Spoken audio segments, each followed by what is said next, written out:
I just finished rewatching Ishaqzade. Right from Qayamat Se Qayamat Tak to Goliyon Ki Ras Leela Ram Leela, Bollywood has had several renditions of Romeo Juliet. And up until now, I used to think Ishaqzade was my favorite one. But here is why I now have mixed feelings about the movie. See, there are several aspects in which the movie still holds up. The setting of the movie, the small town politics, how both the families are portrayed in a way that they're both equally flawed, and the only time they come together is to protect their honor. How the religious politics play out, the performances, the songs, all those things still work. What didn't work was the love story itself.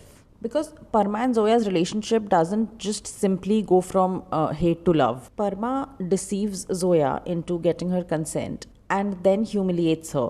I don't think that can be trivialized as just hurt and heartbreak. I think that is where his character crosses a line that you can't really come back from. And momentarily, the film acknowledges that because her reaction is absolutely valid: anger, revenge, and complete rejection. But then, towards the second half, it stops being about what he did to her and how he wronged her, and it starts becoming about whether or not she will forgive him. Parma's mother also places this expectation on Zoya that, now that you are in his life, maybe he can become a better person. Even Parma himself, like him seeking forgiveness from Zoya or his redemption, it does not stem from what he did, but it is triggered by his own loss, so his mother's soul can rest in peace.